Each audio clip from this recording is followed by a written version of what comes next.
Time to introduce our closing speaker, Governor Larry Hogan. I want to start off by thanking Governor for recognizing the importance of our event by making time in your busy schedule to be present. I have his official bio here. Since taking office in 2015, Governor Hogan has focused on creating new jobs and making Maryland a better place to live, work, and raise a family. His first year in office was the most successful in total job creation and private sector job growth in the last 15 years. Governor Hogan has made record investments in education and transportation and enacted landmark environmental initiatives and criminal justice reforms. He serves as the chairman of the Chesapeake Executive Council and was recently elected vice chair of the National Governors Association. That was the official bio. So I have the microphone, and I'm going to take a minute of personal privilege and just say I want to personally thank him and his administration. Specifically, things that are important to county governments are things that he talked about when he stood here in this conference center 4 years ago as a candidate for the office of governor. Those things that are important to us are local autonomy in our land use decisions, unfunded mandates, we don't want those, and most importantly, the issue that we've been facing and pushing on for the last 10 years, the highway user revenue issue, is something that he has consistently supported in his 4 years in office, and we appreciate his support.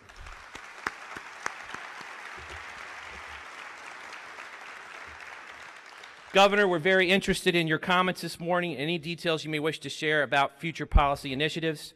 I'm going to turn the mic over to you.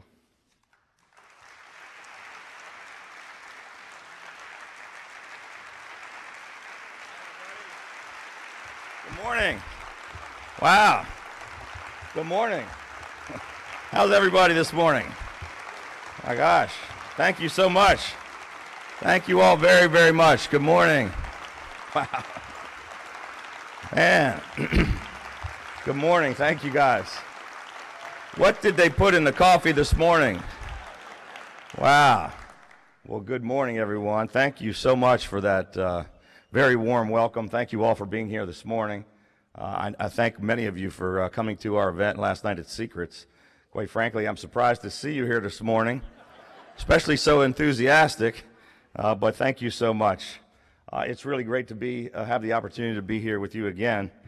This Mako Summer Conference is a time-honored tradition that I've enjoyed attending since the 1970s, and I'm grateful to have another opportunity to be here before you to address so many distinguished county leaders from all across our state. Jerry, thank you so much for that kind introduction, and thank you for your tremendous leadership as the president of Mako. Thank you very much. Let's give Jerry a big round of applause for everything he's done with this great organization. Thank you, Jerry.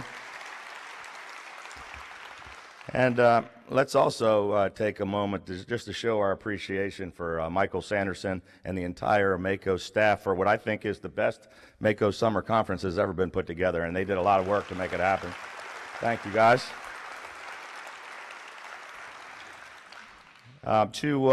To all of you, to Maryland's county leaders, I want to sincerely thank each and every one of you for your service to our state and for your dedication to your communities.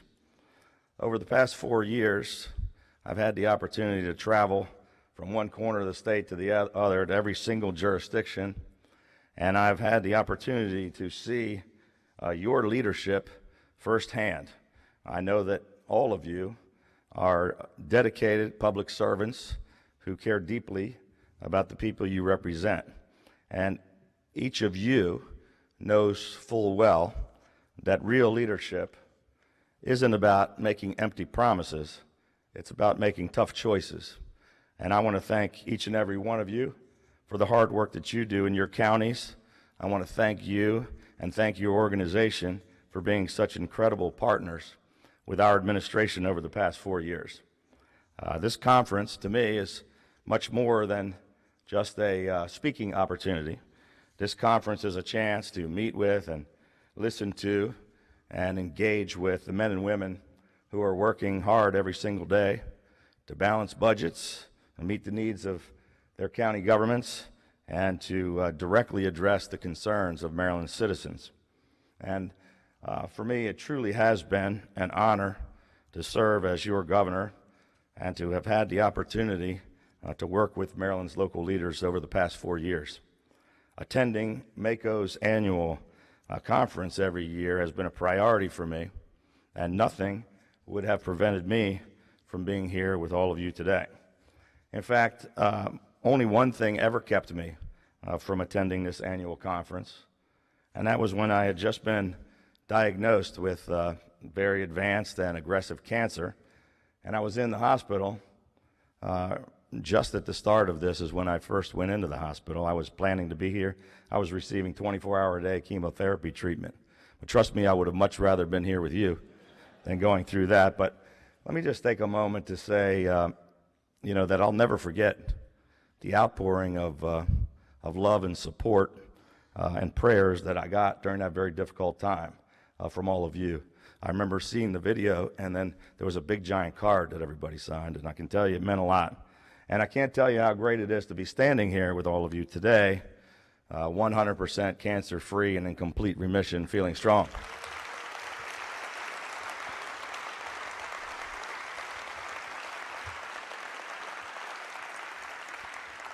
And 4 years ago, when I appeared here at this very convention, I promised MACo that our administration would be more accessible and more responsive to you and your counties.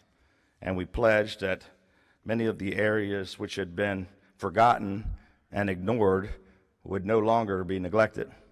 And I think you'll agree that we have been doing exactly what we said we were going to do. Our team has been bringing state government directly to your counties. We have made amazing progress by working together. Everything we've done over the past 4 years, every decision that I have made as governor has been with a primary goal in mind, and that's to make our state more affordable for all Marylanders. For far too long, policies were implemented, laws were passed, and state taxes, tolls, and fees were raised that took money out of the pockets of struggling Maryland families, retirees, and small businesses, with not a lot of thought given to the Marylanders who were being hurt in the process. Our unemployment doubled. Maryland languished behind nearly all of the other states in America. Nearly 1/2 of all Marylanders wanted to leave the state, and for too many citizens, it had become simply too expensive or just too burdensome to raise a family, to start a business, or to retire here in our beautiful state. So when I stood on the steps of our historic State House in Annapolis to be sworn in and taking the oath of office, I promised to put Maryland on a new path. And with your help, we have put Maryland on a new path. Together, thank you.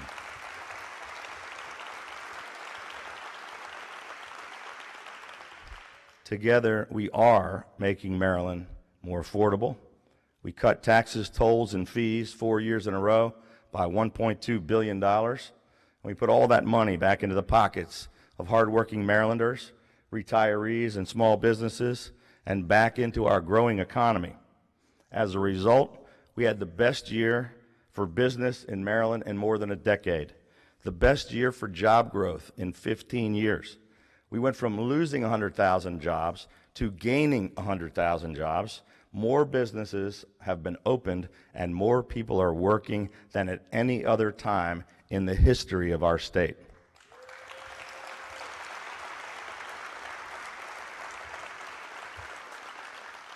And to make it easier and more affordable to start or grow a small business in our state, we cut 850 job-killing regulations, and we enacted the More Jobs for Marylanders Act, which incentivizes and encourages the creation of more jobs in the counties and the communities where we need them the most.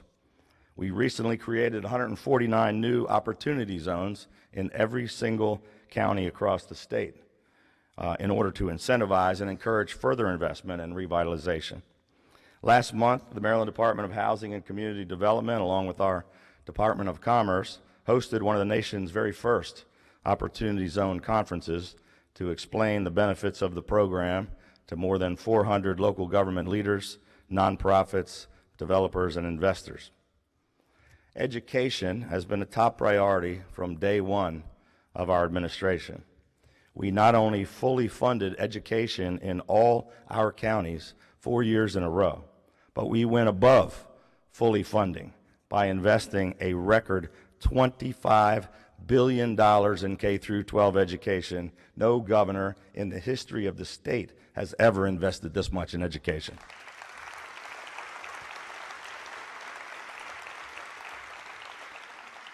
And we're creating a lockbox to ensure that all of the casino revenue goes directly into the classrooms, which will mean an additional $4.4 billion for our schools.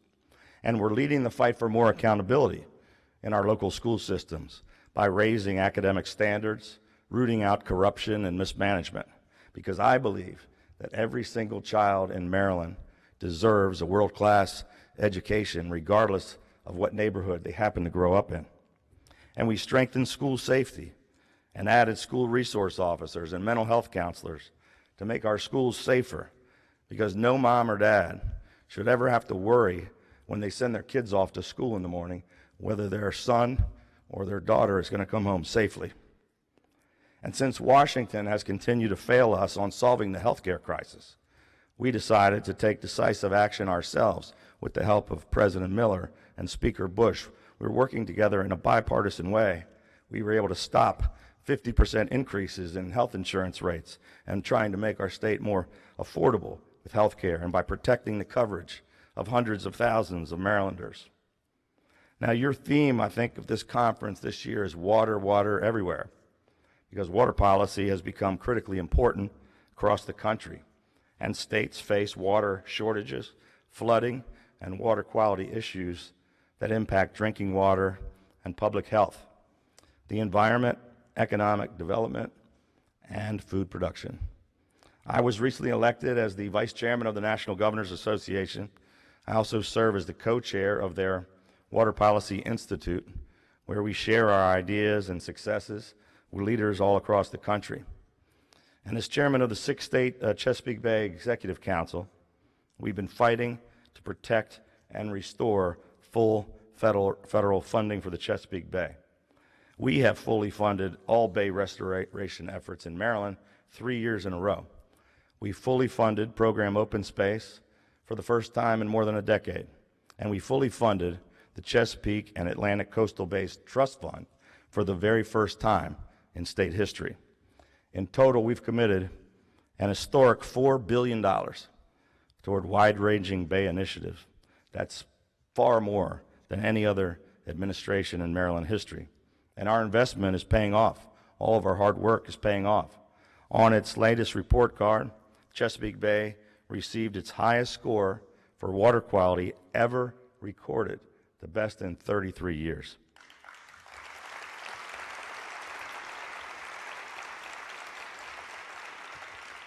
And again, just last week, I called on our upstream neighbors in Pennsylvania and New York to do their fair share, to step up and take on more responsibility to keep our waterways clean and safe.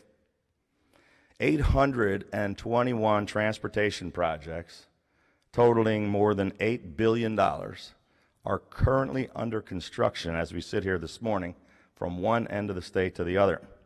We're moving forward on the highest priority transportation projects in every single jurisdiction in the state. We've already repaved more than one half of the entire state highway system, something that's never been done before in 4 years. And as MACo knows full well, under the previous administration, highway user revenues were cut by 90%. For 4 straight years, we have stood side by side with MACo, and we've been standing up and fighting hard for you on this issue. And we were pleased to enact legislation that MACo supported to nearly double state funding for local roads beginning next year.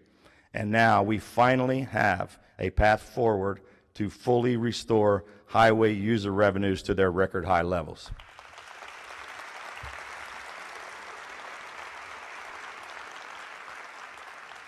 And just this week, just a couple of days ago, we announced nearly $60 million more in additional grants for local roads in jurisdictions all across the state.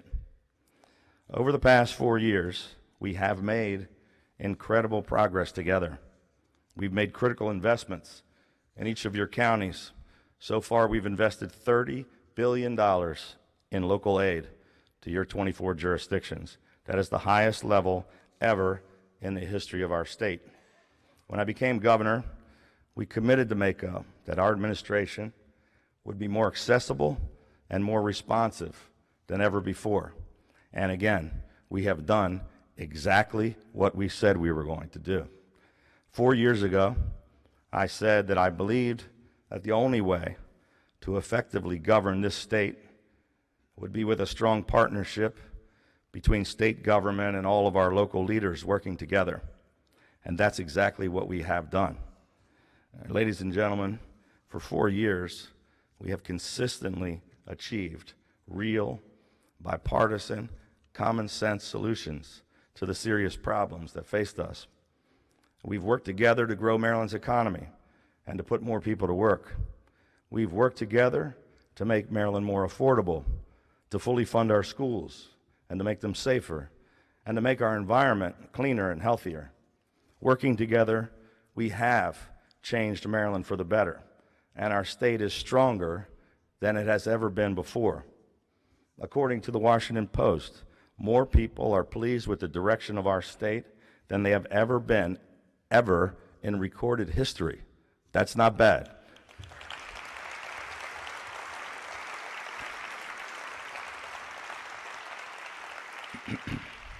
Together, we are forging an even stronger and brighter future for Maryland, and we cannot afford to reverse course and turn backwards. Let's keep moving Maryland forward. Let's keep changing Maryland for the better. Thank you. God bless all of you, and God bless the great state of Maryland. Thank you. Thanks, guys.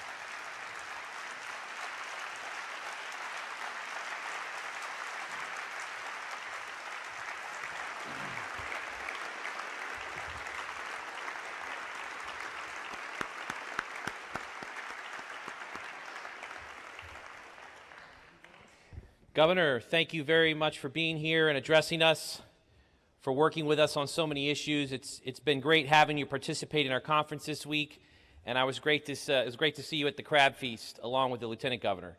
I know your administration and